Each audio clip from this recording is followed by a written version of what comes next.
Babes Behind the Beats with Jess Bowen and Bowie Jane.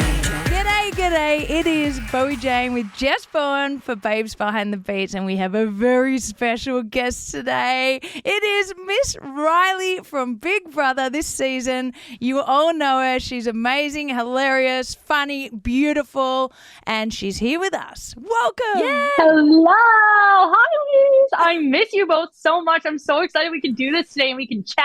It's been forever. I know. Like after the show, Reilly stayed with me and we just basically hung out. We were killing ourselves laughing for 10 days straight, and having a few bevies as well. It was lots of fun. Oh yeah, I mean, I had some bevies with you guys too, so that was pretty. I can was like confirm. That karaoke stage has seen better. There were parties every night. My God. No, it was great. It was so fun. Thank you so much for being here, Reilly. Obviously, you're one of my faves. After I was watching Big Brother, you were early on a favorite, and you were on the show with her, but I'm curious to know a few things too. So we kind of want to just dive into your experience with it and stuff. So I guess I'll let Bowie kind of take it away. Yeah, well, actually, Reilly, I think it'd be nice to get some background on you. Where did you grow up? And then we'll go into why you went on Big Brother, I reckon. Yeah, so I live in Nashville now. I've lived here for about a year and a half, but I'm originally from Maine. So I was born in New England, raised in Maine in a very teeny tiny town where there's more animals than people. We like my that. town. Anytime I describe my town to people, I tell them it's like a Hallmark movie town where there's one cafe and the neighbors all know each other and they bake cookies and go to the beach and eat ice cream and there's babies and old people. It's just so simple. Is it like Gilmore Girls? Do you know what I'm talking about? Is it like a Gilmore Girls town? Kind of. Okay. Honestly, kind of. Yeah. So I was born and raised again in Maine and stayed there my whole life until randomly one day I was like, wait a minute, I want to do something different. So I was visiting my friend who lives down here, who's now my roommate. I just moved into my apartment. I'm still in the process of that, but her name is Haley. I came here on a trip to visit her, and I ended up signing a lease. So I immediately went down to Nashville. I remember this story in the house. You said you'd moved to Nashville. You met her. You went to visit your friend. Then you're like, I'm not going back. Yeah, pretty much. And I survived. I made it. So I'm still here. Where did you go to college? I went to a small maritime school called Maine Maritime Academy. It's in way northeast Maine. It's on a 17-mile-long peninsula on the ocean, and I'm pretty sure 87% male. Oh, wow. And it's all engineers. Yeah, we have a ship on campus that they'll teach the engineering students and the deckhands on the boat, and they'll bring them around on a thing called cruise. So a lot of people do, if you think of bigger schools with traveling abroad and programs like that, our version of that is them operating a giant training ship and going around the world. I did not do that. I wasn't in the engineering program. I studied international business and logistics. So I was one of the very few people on campus who didn't have to wear a uniform every day, but very small. There was 1,200 kids, I think. Wow, that's smaller than your average high school. Small. Yeah, Reilly is smart, everyone. Reilly's smart, so no one knows your background. They're just I just know. have stabs It's funny. online, Did you play sports, or did you play basketball or something? Am I making that up, or did you? Yes. You did, right? Did you play in college? Big basketball girl here. Yeah, so I did play in college.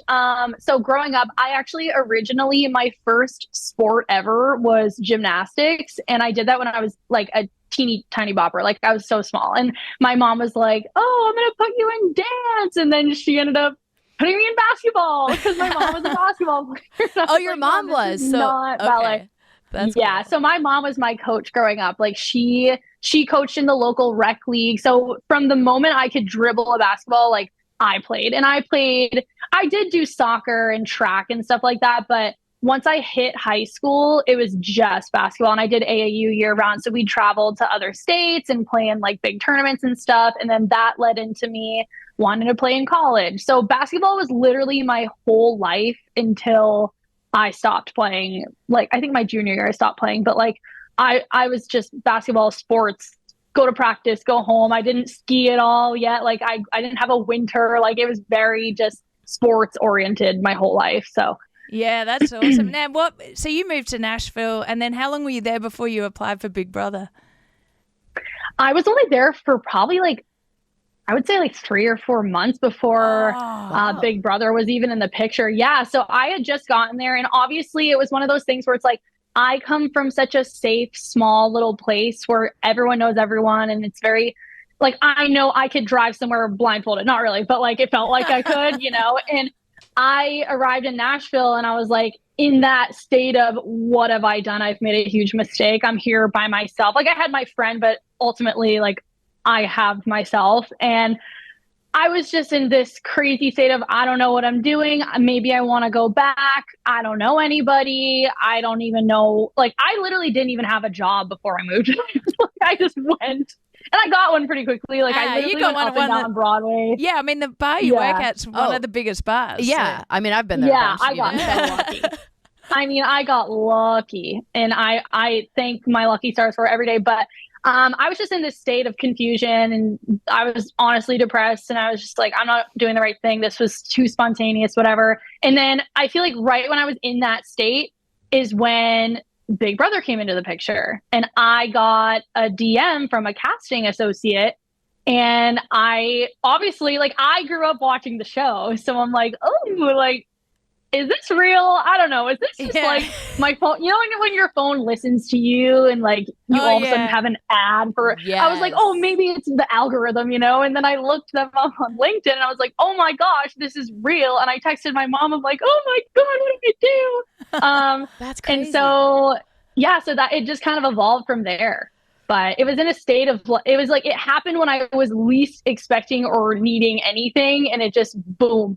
And here we are. What month was that? Because I think I applied in March, and then I heard 3 days back. 3 days later, they contacted me because obviously I was kind of late when I applied. But yeah, I think it was the January to February window. I could be wrong. It's been a while. So I don't even remember. But I think it was in the early part of the year. Definitely January, February. And it was so long, the casting process. Yeah, I was going to ask, what is, okay, so you get DM'd by a casting director, which I would also automatically think is fake or spam or something.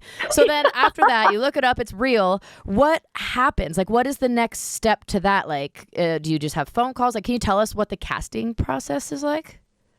Well, I'll tell you what my immediate reaction is why did they pick me? Normally when they reach out to people, it's they're this athlete or they're this influencer who has thousands of followers. I'm just an average Joe from Maine with maybe 3,000 or 4,000 followers on Instagram. I'm not entertaining. I barely post anything. I'm why do they want me? First of all. And then once I got over that, I obviously DM'd them back. I'm I'm a huge fan of the show and I would love to talk to you. They're okay, let's call tomorrow. Let's have a 15-minute quick interview. So we did that, basically just asking, are you a competitive person? Who's your favorite past player? Stuff like that. Just very surface level questions just to get a feel for who I am and, what I'm about and how much of the show I know, whatever. And then from there, I just remember not knowing if I butchered that or not and just being well, if it happens, it happens. If it doesn't, it doesn't. But it was really cool. And then I think a few days later, I got a call from a Los Angeles phone number.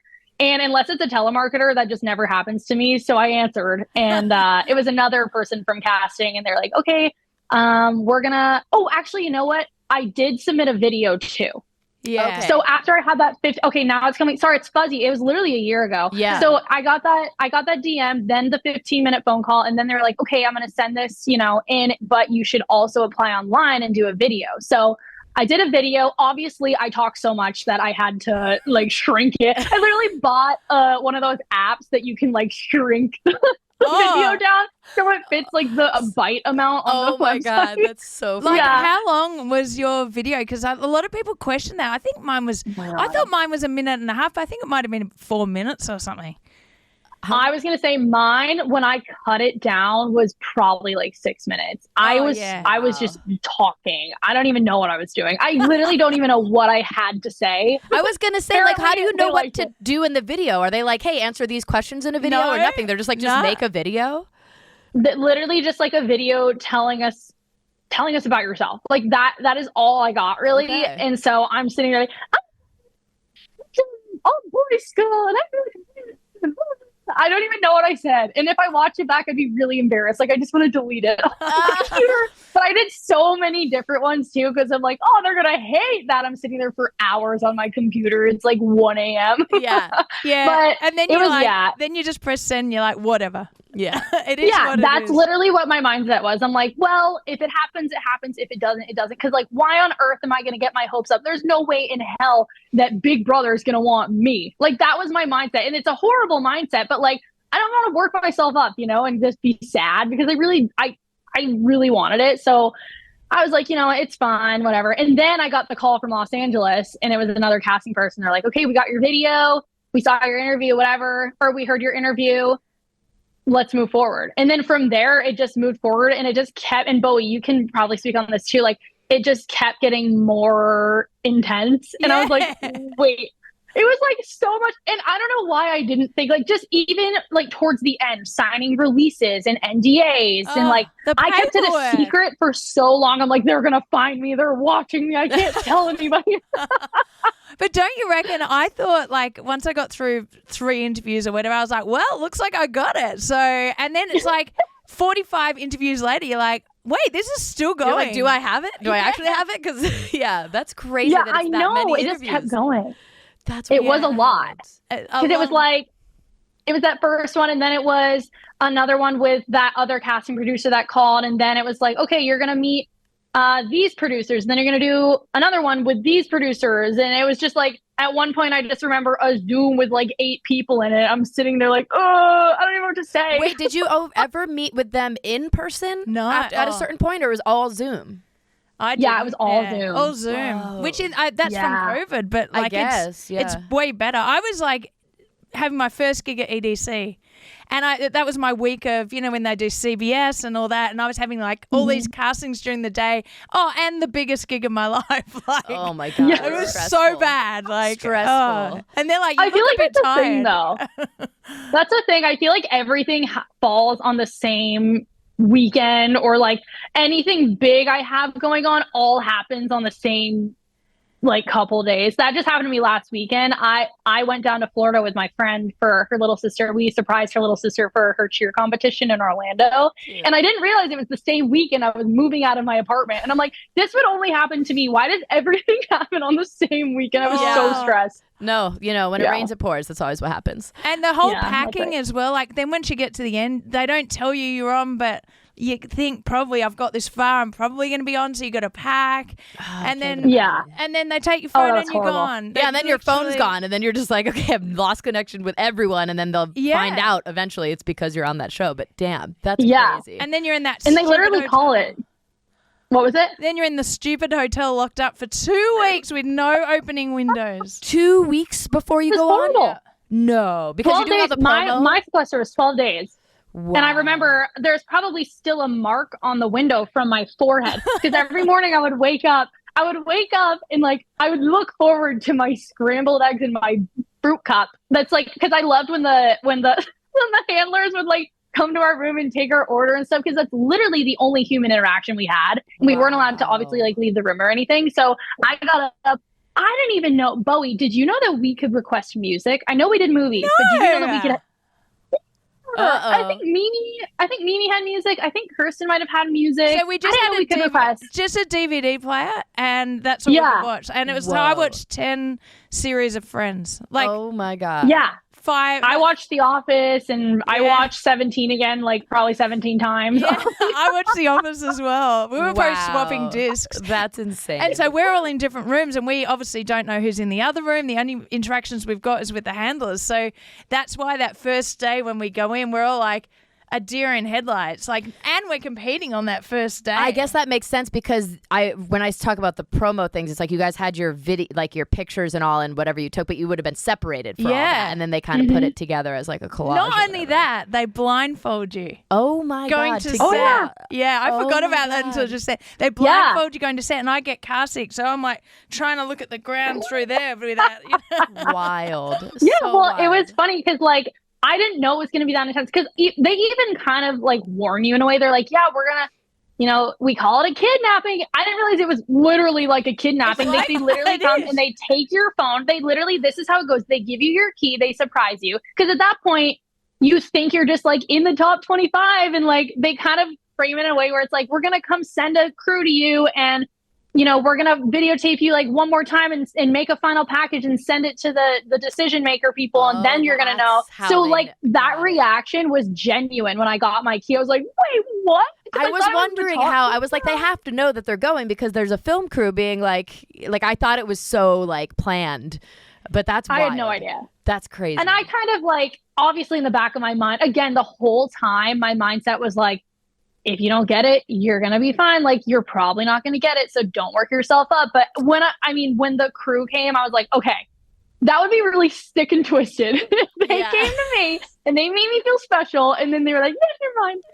And a waste of money. Like, that's a lot to have a whole crew come out. Yeah, right. Like, it's like when you look back on it, you're like, oh, that makes more sense. But it's like, you're told something, so you believe it.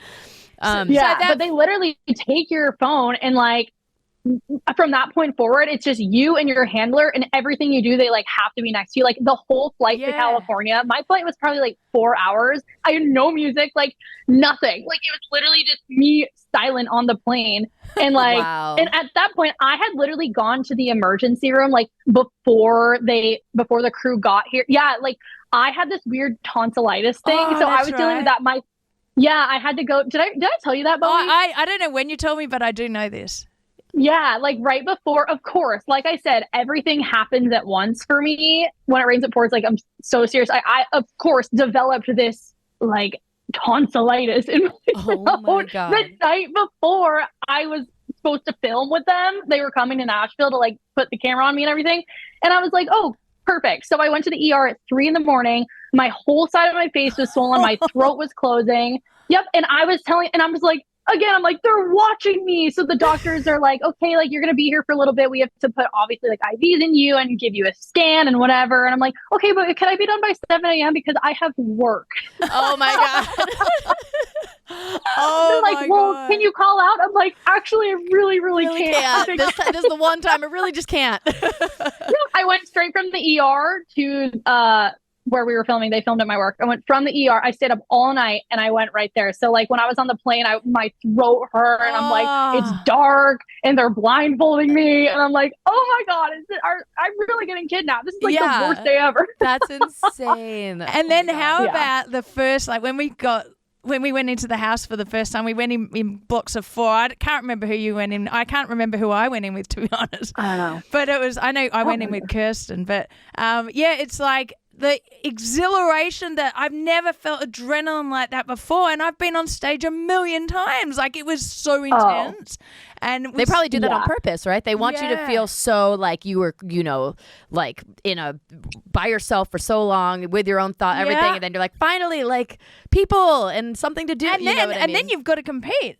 And then you go immediately into competition.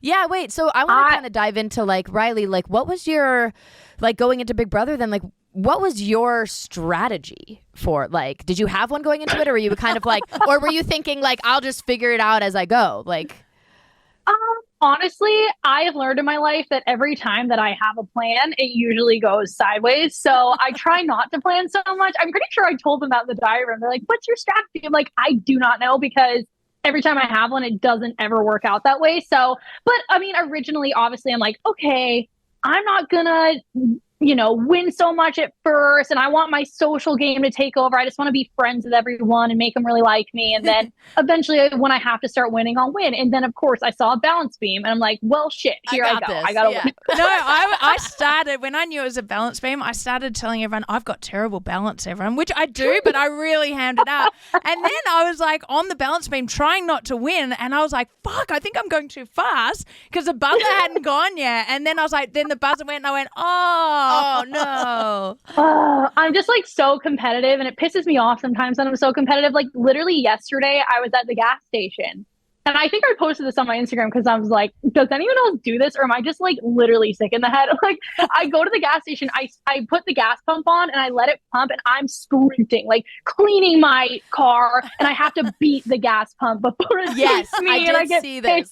And I am that way. I really am. I actually am the same way where I'm like, all right, we got this much time. Like, get everything, clean it, throw everything away. I've never tried this. I might get into it. No, I fully relate to that. You don't want to, once you're in, you can't stop. Everything I do, I'm like, I literally have a problem. But I mean, when it came to that comp, I'm like, I don't need to win, but I kind of want to win because I can't handle the fact that I would be mad at myself if I lost. It was actually not, as I think we spoke about in the house, it's not a bad one to win because all you were doing was pulling 4 people were nominated. You just had to save 2 people. So it really wasn't too bad. But the problem was it showed you were strong. Also what was the next thing? The hanging from the air. What was that comp? The veto? Oh, the wedgie one? Yeah. Oh, the atomic wedgie. Atomic wedgie. Yeah. I've wiped everything from my memory. So, that one, I was like, oh, she looks good. But I was like, cool, I want to align with her. I was never like, the strong people should go. I'm like, let's join a strong team. Like, well, and then so you won the first competition, and then it kind of went like sideways in the sense that someone I can't remember exactly. I'm trying to remember. I watched it all, but I'm even trying to remember. She really watched it, live feeds and all. Yeah, everything. It was with the Heisem stuff, right? It was someone said to Heisem that you were targeting him. Is that right? That's right. Yeah, and I know, and I have a problem with like speaking when I shouldn't. Here's the thing: you were being truthful, probably, because were you targeting him? Were you like, maybe I will go vote him out if I'm head of household or whatever? The thing with me was like, when you're in that position, nobody prepares for that, right? So like, I win the HOH, and then I feel like everyone is just watching my every move. Yes, like the first alliance is like, it's Reilly's fault. Like everything is just Reilly's fault. And that's how it felt. And honestly, like I had made that alliance with Jag. Like we had the handful, and then we had family style, and then Jared and Sari. Obviously, I didn't know that was even a thing. I thought they were close. I didn't think that he was the bridge of communication to the other side of the house who fully knew. Like, and that was a huge surprise for me, obviously coming out of the house and watching back. I'm like, oh, this checks out. Like, this is why everyone was walking, because they actually knew. And Heisem obviously was a super strong competitor. He was on the other side of the house. And I'm like, well, he's probably going to get me, so I should get it. So it was that mindset. And I shouldn't have said anything. Yeah, I shouldn't have. I just should have kept my mouth shut and stopped being so paranoid. Like I literally was just rotting up in that room. Like I want to get out of the room. Like, and being in the room is not that good. Like it's great having the room, but it's also very isolating. So it's like a trick, and everyone's sucking up to you when you're HOH. Like it's like ridiculous. Everyone is. They change all their personalities, but at the start you don't know that because you don't know what anyone's personality is.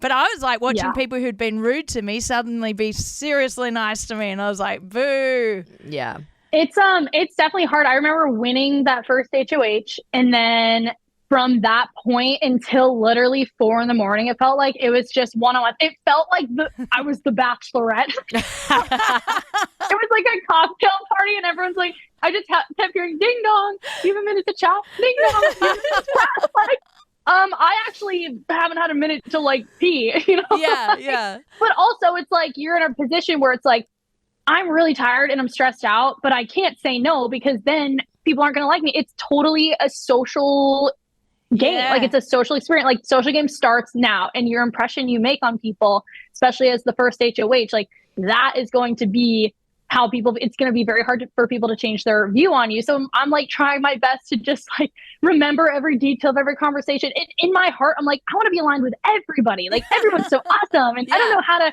take people down. Like, I don't want to do that. So in my head, I'm just like, how do I even navigate this? I can't make an alliance with every single person. I'm such a people pleaser too, that it's like, I don't ever want to say no to anybody, and I don't know how to say no sometimes. So I'm like, oh, I just wanted to end. Yeah. I should not have been the first HOH. Well, did Heisem come into the room to talk to you? I mean, I remember you guys did have a talk where he like, you cried, I think, because he was so like, not aggressive, but he basically was like, was this after? I'm trying to remember the events that unfolded. Was it you won and then he won like a veto or something, and then that's when he voted you out? I'm trying to remember too, because it was so fuzzy, but he did have we had a couple conversations, and I think my tears came from like my own frustration, I think, with myself and just like how I had handled my HOH and like the position me and my loud mouth put myself in, and like my paranoia. Because in normal daily life, I don't crack like that under pressure. So it was pretty defeating to feel like that and to feel like I got sucked into this like dark place that I couldn't crawl out of. Yeah. But like, yeah, I think the sequence of events was I won the HOH. He won that atomic wedgie veto, and then Kirsten left, and then the next week he won Escape the Nether Gorgon or Escape the Nether Region. I don't remember the silly little names they have, but The Nether Gorgon and then and he in won, the Nether region. Yeah. and then he won Twisted Tasks, and I obviously at that point like Hang on a it sec. was Sorry, my dog is inevitable being. Sorry, my dog is being. Oh, Sorry, everyone. This is just going to take 1 second. just a hot topic. Little Tony. Tony is here. He is. Okay. We have Tony is Tony back, yapping. and There he Tony is. just really wanted to know about all the competition. yeah, So. yeah. Tony's so like, the- I need to hear about the atomic wedgie comp.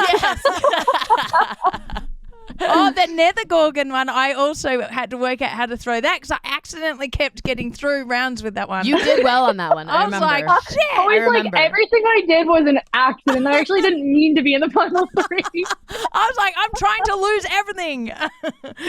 No. For the record, I was trying to win everyone, but at the end, not every individual comp, because everyone will be online going, "Oh, she wasn't even trying." throw it. Oh my god! Yeah. But whatever. But Oh, Lord. yeah, I mean, so obviously looking back on it, I imagine, do you feel like you would have done it differently? As in, you probably wouldn't have tried to win the first one, even though you would have been mad at yourself.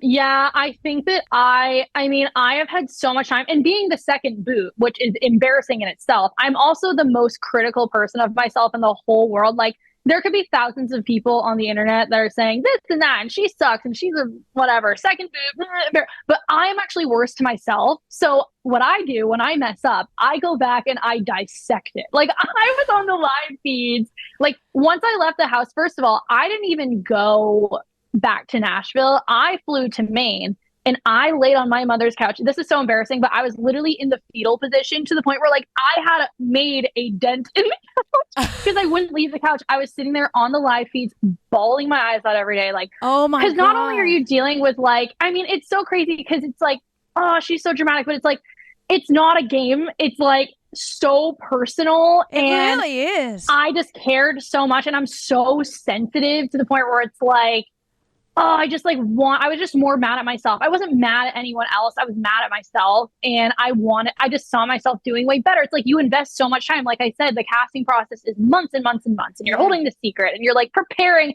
and you pack, and you subject yourself to like being on a public platform and embarrassing yourself. And it's like all of that to be evicted the second week, and it's my fault. Like, that was so hard to deal with. And then on top of that, it's my first time, back to real life. And it's like a whole different version of life, because it's like you go from being the small town nobody girl, which that life is awesome. Like, I like my privacy. And then you go and do this big dramatic thing, and then obviously it gets ripped out from underneath your feet, and then you have to go home and act like you're just fine. And then you're dealing with the internet, and you're dealing with watching all of your friends still in the house and like talking about you and seeing your loaf of bread in the corner and like your water bottle and like wishing you were there so badly. Like I said, I'm so competitive that I was just so pissed, and I was so frustrated, and I was so sad. It was literally the equivalent, and this is so dramatic, but like it felt like the equivalent of getting cheated on,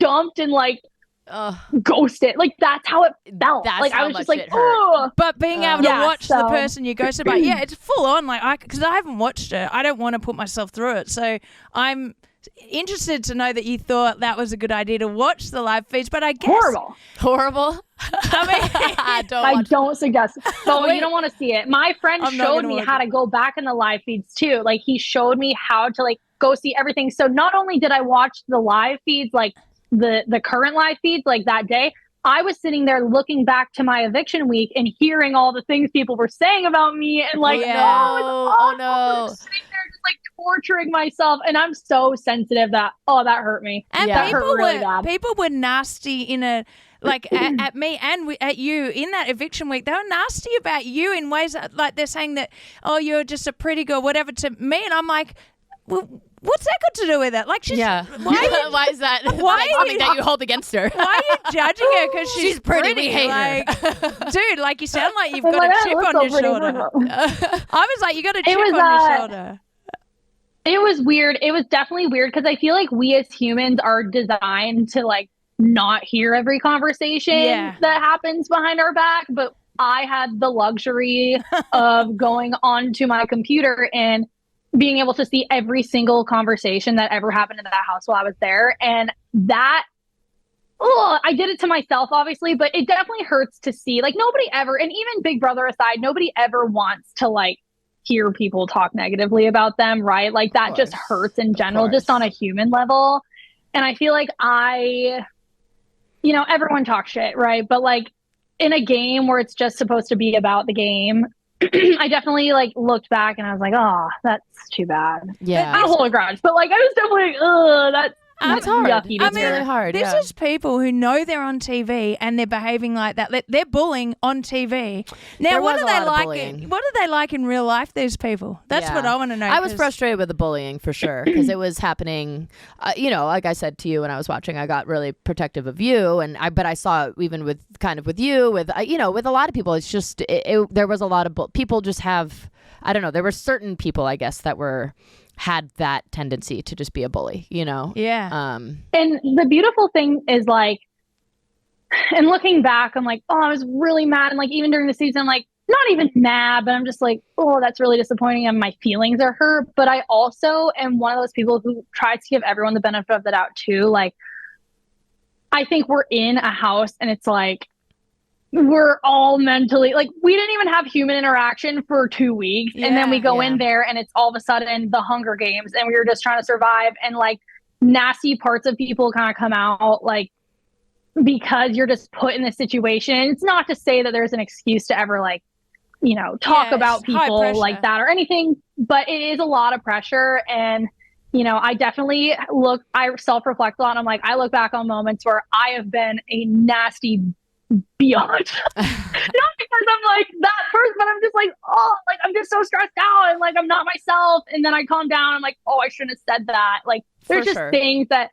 I do give people the vent. I just don't want to hold a grudge either. Like we got so much going on, like we have our own lives and whatever. So I do my best to try to remove myself from that, because every time I think about it, I get so upset. So I'm like, how can I help myself? Yeah. Well, it's definitely weird. One more thing I wanted to touch on. Because I also watched all the live feeds and everything. So I was there seeing all the, like, how does it feel to be so like admired by someone that was still in the house? Like Matt confesses that he has like this crush on you, and then you leave the house and then you're seeing, he's like using your hanger and like making like a heart with your, or like, you know what I mean? And like has like a shrine of you and stuff like that. Like how did that feel? And carving the initials in carving the initials. Your yeah. initials. I saw all these things and I was just like, oh my God, I wonder if Reilly is like seeing this happen like in real time. Oh, I saw all of it. You saw it all? Yeah, I fully saw all of it. I mean, I'm sitting there glued to these feeds because ultimately, like at that time, I really liked him. And I'm not even afraid to admit that. Like some people are, but like I did really like him. And I should have told him I did in the house. But obviously, like there's so many reasons why I didn't. My romantic brain obviously wasn't turned on. That wasn't the priority. No. Like I'm not there to meet a boy. I'm there to win $750,000. So it's like, I was on the verge of getting evicted. Like I was just not in a place to like express that. Also, I've been single for so long. I'm awkward. Like I don't want to admit that I like someone. First of all, in general. Second of all, on national television. Yeah, because he approached you, didn't he? He approached you in the house, right? Yeah, before you left. Yeah, he was like, he told her that he would feel bad if he didn't say it to her. Like if she did get evicted, he's like, I can't like let you leave without me telling you this, basically. Yeah. And like, I obviously just, even in real life, my friends can attest to this. Like, I am so awkward. Sometimes just, oh, yeah. Even though I feel it, I just can't say it. So obviously I left the house and I was dealing with the emotions of that too. Cause I'm like, oh, not only am I evicted, I also like should have said something to him and I was really upset and whatever. But it is like, it's crazy to watch that stuff happening. And it's like, just you get so close to people within like that 2 week span. You just get so close to people, and then to watch it go all the way to day 100. I'm like, oh my gosh, like I thought it was cute. I thought it was cute. Everything was like, that's creepy. I thought it was cute. Yeah, you thought it was cute. Yeah, it's dedication. Like you're watching him, you can't do anything about it. So yeah. I mean, I'm not telling him to carve my initials into a puppy. No, I was even surprised by that. I was like, oh, that's so cute. Yeah. The shrine, the Reilly shrine. The Reilly shrine. Yeah. That was cute. Reilly's promise, baby. Oh, gosh. It's crazy. Now, what have you got going on now? You're back in Nashville. So you obviously left Maine at some point, went back to Nashville. And then what have you been doing? What have you got coming up? So, yeah, I mean, I have kind of just been working. I've been traveling around a little bit, just kind of going back to normal. Busy season's coming around now. So we have a million bajillion people in town, tourist wise. So work is definitely picking up, which I love. I mean, I am one of those people who loves to just Bowie, Jess, have you ever been a bartender? I know Bowie's bartended. I have never, no, but I've been to a lot of bars. Yeah. I've served it. I've been to all her bars. I've been on the other side, okay? Yeah, so I just love putting my head down and working, and I've been happy to like get back to normal and be with my coworkers and just like with my friends and stuff. So I've been doing that. But on top of that, I have been cooking up a little project with some really talented people. It's a podcast. Nice. It's not a Big Brother podcast. We're calling it Quarter Life Crisis. And essentially what it is just getting through your 20s. And it's going to be funny and fun, but also serious at times. Body image, social media, dating, situationships, just like the struggles of being in your 20s and like going through all of that. And we're going to have guest hosts, and we really want to engage with, viewers. And so we're going to do like a phone in or some sort of engagement type of deal. That's where like exciting. People tell us their personal stories and we give them their advice. Like it's going to be like you're sitting on the couch with me and we're having girl talk or boy talk or whatever. But it's going to be, I'm really excited for it. It's going to be fun. And I'm a professional talker, so I'm sure we're going to have lots to... you'll be great. Yeah, I was going to say, you're meant for this. This is your, you're going to thrive, fully thrive. Yeah, that's exciting. Give me a hobby. Yeah. Yeah, it'll be fun. It'll be fun. Well, we started ours as a hobby, and here we are in our 5 years we're in our later. 5th year of we're doing still this. doing it. Crazy. You did it. You made it. Yeah. So it'll be cool. It'll be cool for sure. I'm excited to get rolling with that. I think that there's been a lot going on that, I've been pretty quiet. So I think that there's a lot to unpack. A lot to unload. It's a whole other can of worms, but can you give us maybe like a time frame of when it's coming out, or even a name or anything? Or so it's called Quarter Life Crisis. Right. Okay. And it's going to be pretty soon, probably within the next few weeks. Yeah. Oh my god. That's perfect. Yeah. So we're getting rolling. Yeah. I'll start your engines. Yep. We'll put the links in our on our Instagram and stuff. Yeah. Oh, awesome! Thank you. Yeah. And you guys, and we'll flip it. We'll put it in reverse. You guys will be on for sure. Yeah. I was gonna say, please. I mean, I can talk about my quarter life crisis. We all I for sure had it. We all have it. Like we could come on and be the ones that were like, we're way past it now, but like we had it. You know what's interesting? When you're 25 or like around that quarter life part, you think you're too old, and then you get to my age or her age, and you're like, oh, I was young then. What a waste. Like, what was I doing? Yeah. I know. And then So when I'm we're excited. 70, we're going to think we were young now. That's I the know. thing. So, I know. Yeah. It just keeps happening. Crazy how it works like that. I was just thinking about I don't know who I was talking to the other day, but we were talking about high school reunions, and I'm like, wait, high school? I'm 24. I graduated when I was 17. Why have I been out of high school for so long? What's going on? I'm like seeing all these prom pictures. I'm like, holy shit, prom was like 20 years ago. Yeah. Yeah. It's so wild. Like when I see people that are like 16 or 17 now, and the way I thought that I looked or acted then, and I'm just like, oh my God, they're babies. Yeah. Now I look at them like I was just a baby, and I thought that I was like, oh, I'm cool. Yeah, you really know? think you know everything. Like you really do. You're like, oh, I definitely know everything. Yeah. It's so great. Craziness. Oh, wait, I want to know, you friend, like, do you catch up with anyone from the show? Yes. I mean, obviously you, and I talk to Jag a lot. I talk to Cam all the time. Red, we actually just visited Red for a little meet and greet in Gatlinburg. I I got to meet Alan May. I couldn't come because my brother's having a baby. Oh, So that was yay. in Seattle. That's why I was in Seattle. Darn it, because everything happened on the same weekend. I know. And Corey and America live in Nashville now, so I haven't been able to see them much, only because I have just been working and everyone's been busy. But I did the week that Jag came and Jazz. We got to hang out with Corey in America, which was nice. I got lunch with Corey a week and a half ago, I think. And then Jared, Suri, Izzy came through. So I've been able to catch up with pretty much everybody. I haven't been able to like go visit anyone really. Yeah. I'm lucky that I live in a place where it's like everyone it's like fun for people to come visit Nashville. So hopefully you guys come to Nashville. I'm still waiting for the visit here. Come on now. We definitely will. We've done it. We've already done that in the past together. So we literally went there just for fun. Yeah. But and I'll be there on tour all the As time. you should. Yeah. We gigged there. Yeah. So, yeah. Awesome. So Well, please Reilly. do. We can have some McFun. Yes. McRowie in the house. McRowie in the house, baby. Thank you. I have one more question. Would you ever do a reality show again? Yes. Okay. I think I would. I think that I, again, am so competitive that I'm like, You wanna that get another was go. a robbery. Yeah. Like, I need a little reality TV redemption. It'll probably kill me, but I would totally do another one. I just want to see what I can do. Like, I think I had a lot of potential there, and it kind of just fizzled. Yeah, I would love it'd be good to try to have another again, maybe stab one at it. day. Okay, that is all my questions. Second time's a charm. Second time's a charm. Yeah, sure. All right, Reilly. Well, thank you so much for being here. This was an amazing interview. I'm so happy you took time to do this while you're moving into your new place and everything. So thank you so much.